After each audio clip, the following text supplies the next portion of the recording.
بات آگے چلانے سے پہلے ایک وضاحت پیش کرنا چاہتا ہوں۔ میں پہلے یہ بتایا ہوں کہ اس وقت انڈونیشیا کا وجود نہیں تھا۔ اصل بات یہ ہے کہ انڈونیشیا کے لوگ اس ملک کے لیے، جس کے لیے وہ جنگ آزادی لڑ رہے تھے، انڈونیشیا ہی کہتے تھے، اور انہوں نے اس ملک میں باقاعدہ حکومت بھی قائم کر رکھی تھی۔ میں پہلے بتا چکا ہوں کہ حکومت باقاعدہ طور پر چل رہی تھی اور گوریلا جنگ بھی ایک باقاعدہ ہیڈ کوارٹر کے تحت پلان اور اسکیموں کے مطابق لڑی جا رہی تھی۔ یہ جو میں کہتا آیا ہوں کہ انڈونیشیا اس وقت کوئی ملک نہ تھا، اس سے میرا مطلب یہ تھا کہ انڈونیشیا کو بحیثیت ایک آزاد ملک اقوام متحدہ نے تسلیم کیا تھا، نہ انگریزوں نے، نہ امریکیوں نے، اور نہ ہی ولندیزیوں نے۔ اب میں آپ کو اس میدان جنگ میں لے چلتا ہوں جہاں انڈونیشی گوریلوں نے ہماری بٹالین پر اس وقت شب خون مارا تھا، جب بٹالین دن بھر پیدل چلتے چلتے تھک کر گہری نیند سوئی ہوئی تھی۔ اگلے روز بٹالین نے اس مقام تک پہنچنا تھا جو آپریشن آرڈر میں بتایا گیا تھا۔ یہ تو ایک پڑاؤ پہلے ہی ہم پر حملہ ہو گیا تھا۔ خیمے نہیں تھے، خیموں کی ضرورت ہی نہیں تھی۔ 2 دنوں کے آپریشن کے بعد واپس اپنے کیمپ میں آ جانا تھا۔ رات چاندنی تھی لیکن درخت اتنے زیادہ تھے کہ چاندنی ہمارے کسی کام نہیں آ سکتی تھی۔ ارد گرد ٹیکریاں تھیں اور یہ سب ٹیکریاں سرسبز تھیں اور ان پر درخت بھی تھے۔ ساری بٹالین کے سو جانے کا مطلب یہ نہیں تھا کہ سبھی بے خبر سو گئے تھے۔ کیمپ کی حفاظت کے ارد گرد ذرا دور دور کے ٹیکریوں پر پوسٹیں بنا دی گئی تھیں۔ پوسٹوں کا مطلب یہ تھا کہ وہاں ایک ایک سیکشن، یعنی 8-8 یا 9-9 یا 2-4 سے زیادہ جوان مورچہ بند ہو گئے تھے۔ ہر پوسٹ میں ایک سنتری بیدار تھا۔ کیمپ کے اندر ہر کمپنی کا ایک سنتری 3-3 گھنٹے گھوم پھر کے ڈیوٹی دیتا تھا۔ رائفلیں، اسٹین گنیں، مشین گنیں ہمیں اپنے پاس رکھنے کا حکم ملا تھا۔ حملہ اس طرح ہوا کہ ہر طرف سے بٹالین پر اسٹین گنوں، ٹامی گنوں اور رائفلوں کا بے تحاشا فائر آنے لگا۔ ہماری بٹالین جاگ اٹھی۔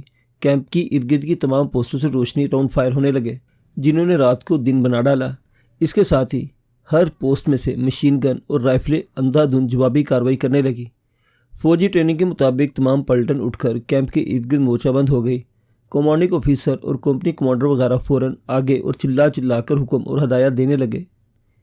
بٹالین کے پاس اس قدر زیادہ ایمونیشن تھا جس کے ختم ہونے کا امکان نہیں تھا، اس لیے فوجی یوں فائر کر رہے تھے جیسے پانی کا چھڑکاؤ کیا جاتا ہے۔ یہ تو پتہ نہیں چلتا تھا کہ دشمن کہاں ہے، ویسے بھی رات کے اس وقت اس طرح ہی فائر کیا جاتا ہے۔ مشین گنیں دائیں بائیں پھیر پھیر کر مسلسل فائر کی جاتی ہیں۔ اس سے یہ ہوتا ہے کہ دشمن جہاں کہیں بھی ہو اس کی زد میں آ جاتا ہے۔ یہ تو ہم جانتے تھے کہ گوریلوں نے پہلا حملہ پوسٹوں پر کیا ہوگا، پھر کوئی بعید نہیں تھا کہ گوریلے بٹالین کی حدود کے اندر بھی آ گئے ہوں۔ انڈونیشی مسلمانوں کی جرأت اور شجاعت کو ہم اچھی طرح جانتے تھے۔ میں یہ بھی جانتا تھا کہ بٹالین کے مسلمان سیدھا فائر نہیں کر رہے ہوں گے، بلکہ ہتھیاروں کی نالیاں ذرا اوپر کر کے ایمونیشن پھونک رہے ہوں گے۔ ہمیں یہ بھی معلوم تھا کہ یہ کسی باقاعدہ فوج کا حملہ نہیں، بلکہ یہ گوریلے ہیں، زیادہ سے زیادہ نصف گھنٹہ ٹھہریں گے اور واپس چلے جائیں گے۔ ہوا بھی ایسے ہی۔ گوریلے بگولے کی طرح آئے اور گئے۔ ہم لوگ یہی کر سکتے تھے کہ اندھا دھند گولیاں چلائیں اور اپنی جانیں بچانے کے لیے آڑ میں رہیں۔ حقیقت یہ ہے کہ ہماری بٹالین جو بھی کارروائی کر رہی تھی وہ بوکھلاہٹ کا مظاہرہ تھا اور بٹالین کے اندر نفسا نفسی کا عالم تھا۔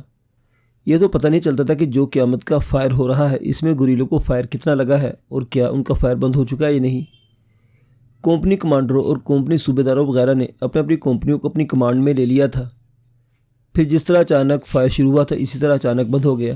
غالباً 2 یا 3 کمپنیوں کو کیمپ سے دور بھیجا گیا کہ وہ گوریلوں کا تعاقب کریں اور ان میں سے جو زخمی ہیں انہیں اٹھا کر کیمپ لے آئیں۔ میں صرف آپ کو ایک کمپنی کی بات سناؤں گا۔ ایک کمپنی مسلمانوں کی کمپنی تھی۔ میں اس کمپنی کی کارگزاری اس لیے سننا چاہتا ہوں کہ پہلے بتا چکا ہوں کہ حوالدار غلام نبی جو گوریلوں سے جا ملا تھا زخمی ہو گیا تھا۔ میں نے آپ کو یہ بتایا کہ ہمیں کس طرح پتہ چلا کہ غلام نبی زخمی ہو گیا تھا اور پھر اس پر کیا بیتی۔ یہ تو میں پچھلے باب میں سنا چکا ہوں کہ غلام نبی انڈونیشی مسلمانوں کے پاس چلا گیا تھا اور وہاں اس نے بڑی اچھی پوزیشن حاصل کر لی تھی۔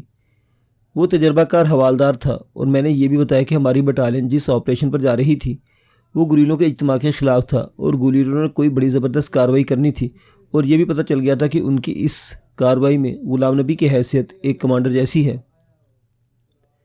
باقی رات جاگتے گزر گئی۔ ہمارے اسٹریچر بیئر زخمیوں کو اٹھا کر ایک جگہ لاتے رہے۔ بٹالین کے ساتھ ایک ڈاکٹر بھی تھا جس کا عہدہ کیپٹن تھا اور اس کے ساتھ اس کا عملہ بھی تھا۔ ابتدائی مرہم پٹی وغیرہ کا پورا انتظام تھا۔ یہ تو صرف میں جانتا تھا کہ گوریلوں نے ہماری بٹالین پر راستے میں ہی کیوں حملہ کر دیا ہے۔ ہماری بٹالین جس آپریشن آرڈر کے مطابق جا رہی تھی وہ آپریشن آرڈر انڈونیشی گوریلوں تک پہلے ہی پہنچ چکا تھا۔ میں بہت خوش تھا کہ گوریلوں کے ایک خاص مقام پر ہم نے حملہ کرنا تھا، لیکن اس کی بجائے گوریلوں نے راستے میں ہی ہم پر حملہ کر دیا۔ مجھے توقع یہ تھی کہ ہم ہدف کے مقام پر پہنچ جائیں گے تو وہاں ہمیں کچھ بھی نہیں ملے گا اور رات کو ہم پر گوریلوں کا حملہ ہوگا، یعنی شکاری نے خود شکار ہونا تھا، لیکن انڈونیشی گوریلوں نے ہماری بٹالین کو ہدف کے مقام تک پہنچنے نہ دیا۔ صبح ہوئی تو پتہ چلا کہ ہماری بٹالین کے 42 جوان مارے گئے ہیں اور 121 شدید زخمی ہیں، اور یہ معمولی زخمی والوں کی تعداد بھی کچھ کم نہ تھی۔ یہ بھی پتہ چلا کہ انڈونیشی گوریلوں کی صرف 4 لاشیں ملی ہیں اور زخمی ایک بھی نہیں ملا۔ وہ لوگ زخمی کو کسی حالت میں پیچھے چھوڑ کر نہیں جایا کرتے تھے۔ ایک زخمی کو اٹھانے پر وہ 2-2 3-3 آدمی قربان کر دیا کرتے تھے۔ ایک کمپنی کے جو 4-5 جوان مارے گئے تھے ان میں ایک لاش نائک نور عالم کی تھی۔ سپاہی محمد شفیع بھی اس کے ساتھ تھا، لیکن وہ بچ گیا تھا۔ سپاہی شفیع نے یہ عجیب بات سنائی کہ lance Naik Noor Alam be company کے ایک نائک کی گولیوں سے مرا ہے۔ بی کمپنی ہندوؤں کی کمپنی تھی۔ ان کی ایک سیکشن بٹالین کیمپ سے ذرا دور ایک ٹیکری پر اپنی پوسٹ قائم کی ہوئی تھی۔ اس میں 8 جوان تھے جن کا کمانڈر ایک نائک تھا۔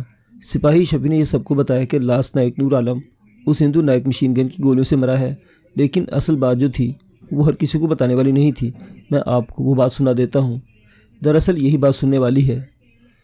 شفیع نے یہ بات مجھے اور حوالدار امیر خان کو الگ بٹھا کر سنائی تھی۔ اسے کسی طرح پتہ چل گیا تھا کہ ہمارا رابطہ انڈونیشی مسلمانوں کے ساتھ ہے۔ شفیع کی جذباتی حالت یہ تھی کہ وہ نور عالم کی موت پر روتا تھا اور آہیں بھرتا تھا۔ میں کہتا ہوں اتنا دکھ اپنے بھائی کی موت پر ہی ہو سکتا ہے۔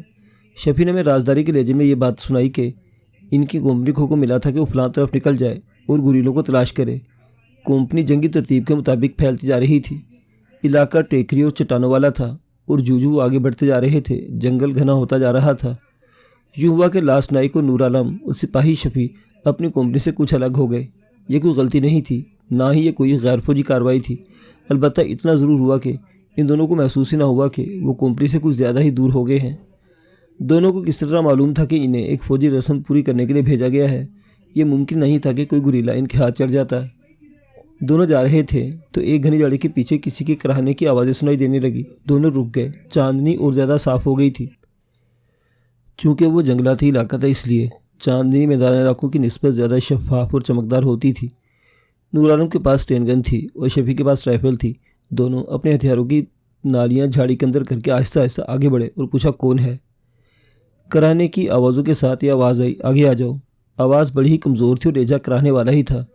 یہ الفاظ اردو میں بولے گئے تھے اس لیے کوئی شک و شبہ نہیں تھا کہ یہ کوئی اپنا ہی آدمی ہے۔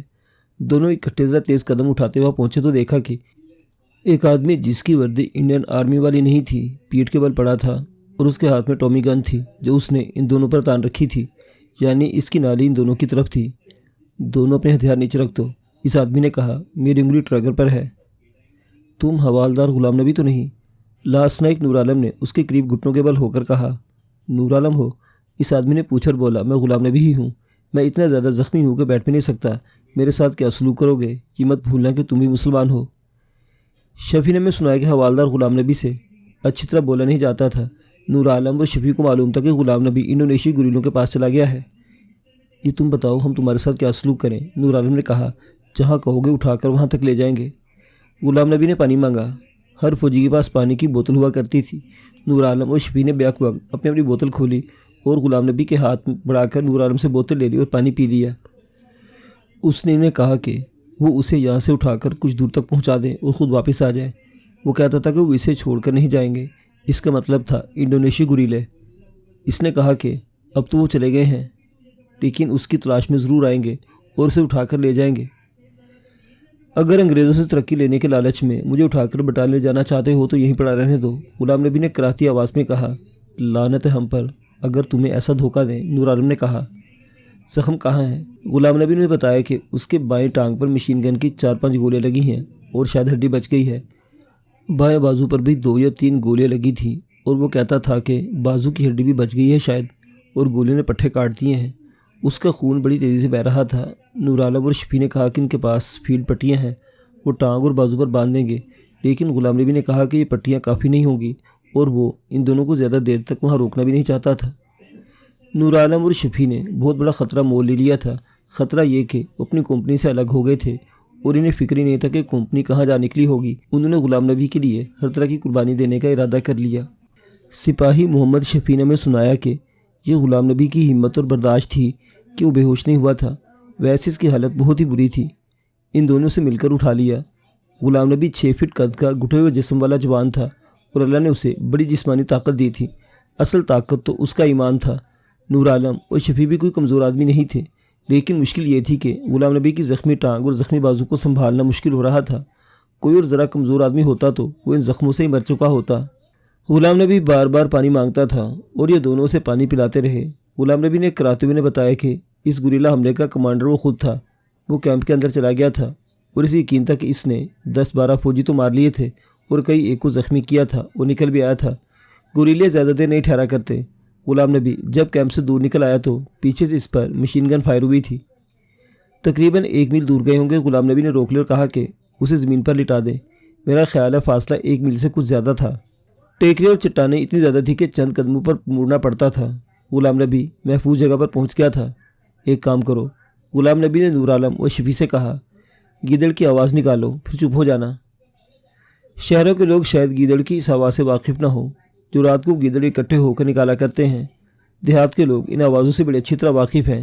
پہلے ایک گیدڑ بولتا ہے اور پھر جتنے گیدڑ وہاں موجود ہوتے ہیں یا جن گیدڑوں تک یہ آواز پہنچتی ہے وہ مل کر بولتے ہیں اور پھر سب اکٹھے ہی خاموش ہو جاتے ہیں۔ میں اس آواز کو الفاظ میں لکھ نہیں سکتا۔ اس آواز سے میں واقف ہوں کیونکہ میں دیہات کا رہنے والا ہوں۔ نور عالم اور شفیع نے گیدڑ جیسی آوازیں نکالی اور چپ ہو گئے۔ 1-2 منٹ گزرے ہوں گے کہ غلام نبی کے کہنے پر انہوں نے پھر ایسی آوازیں نکالی۔ ان کی آوازیں بالکل گیدڑوں جیسی تھیں۔ انہیں یہ آوازیں 3 بار نکالنی پڑی اور کوئی دور سے ایسی آوازیں سنائی دی جیسے ایک گیدڑ بول رہا ہو۔ اب غلام نبی نے انہیں کہا کہ بس اب تم نہ بولنا، اب اگر چلے جاؤ تو اچھا ہے۔ غلام نبی نے کہا، تمہیں اتنی دیر کمپنی سے الگ نہیں رہنا چاہیے، کہیں پکڑے ہی نہ جاؤ۔ ہم تمہیں اکیلا چھوڑ کر نہیں جائیں گے۔ شفیع نے کہا، پکڑے گئے تو بھاگ کر ہم بھی انڈونیشیوں کے پاس چلے جائیں گے۔ لاسنائک نور عالم نے بھی یہی بات پرجوش لہجے میں کہی۔ غلام نبی نے کہا کہ ایک بار پھر گیدڑوں کی طرح بولو۔ دونوں پھر گیدڑوں کے انداز سے چیخے تو قریب سے ایک گیدڑ کی آواز سنائی دی۔ چند منٹ گزرے تھے کہ 3 آدمی آتے نظر آئے۔ غلام نبی نے نور عالم اور شفیع سے کہا کہ وہ بیٹھ جائیں تاکہ آنے والوں کو کوئی شک نہ ہو، اور اگر انہیں شک ہو گیا تو وہ فوراً گولی چلا کر دونوں کو ختم کر دیں گے۔ اتنے میں 3 انڈونیشی آئے اور غلام نبی نے ان کی زبان میں کچھ کہا تو وہ دوڑ کر غلام نبی تک پہنچے، اور جب انہوں نے نور عالم اور شفیع کو دیکھا تو کچھ حیران ہوئے۔ غلام نبی کچھ اشاروں میں اور کچھ انڈونیشی الفاظ میں ان کے ساتھ بات کرتا تھا۔ معلوم ہوتا تھا کہ وہ بھی انڈونیشی زبان میں اپنا مطلب بیان نہیں کر سکتا تھا۔ 3 انڈونیشیوں نے ان دونوں کو دیکھا، لیکن صرف 2 نے ان دونوں کو باری باری گلے لگایا اور کہا، مسلم سما سما۔ لیکن تیسرا انڈونیشی پیچھے کھڑا مسکراتا رہا۔ غلام نبی نے بتایا کہ یہ جوان لڑکی اس لیے یہ انہیں ان دونوں کی طرح نہیں ملی۔ اچھا دوستو، غلام نبی نے لیٹے لیٹے ہاتھ اوپر کیا اور کہا، تم دونوں چلے جاؤ، میرے ساتھی پہنچ گئے ہیں۔ تم نے جو نیکی کی ہے اس کا اجر تمہیں اللہ سے ملے گا۔ دونوں نے غلام نبی کے ساتھ ہاتھ ملائے، پھر انڈونیشیوں کے ساتھ ہاتھ ملائے اور وہاں سے چل پڑے۔ ان دونوں کے لیے یہ سمجھنا مشکل نہ تھا کہ انہیں گیدڑوں کی طرح کیوں بلوایا گیا تھا۔ یہ اشارہ تھا جس سے گوریلے ایک دوسرے کو بتاتے تھے کہ وہ کہاں ہیں، یا وہ ایک دوسرے کی مدد کے لیے بلاتے تھے۔ میں آپ کو یہی بتا دیتا ہوں کہ ایسی آوازیں ہر روز یا ہر ایکشن میں نہیں نکالی جاتی، بلکہ ہر بار کوئی اور ہی آواز مقرر کی جاتی ہے۔ معزز سامعین حضرات، عنایت اللہ تمش کی یہ جنگی سرگزشت ابھی جاری ہے۔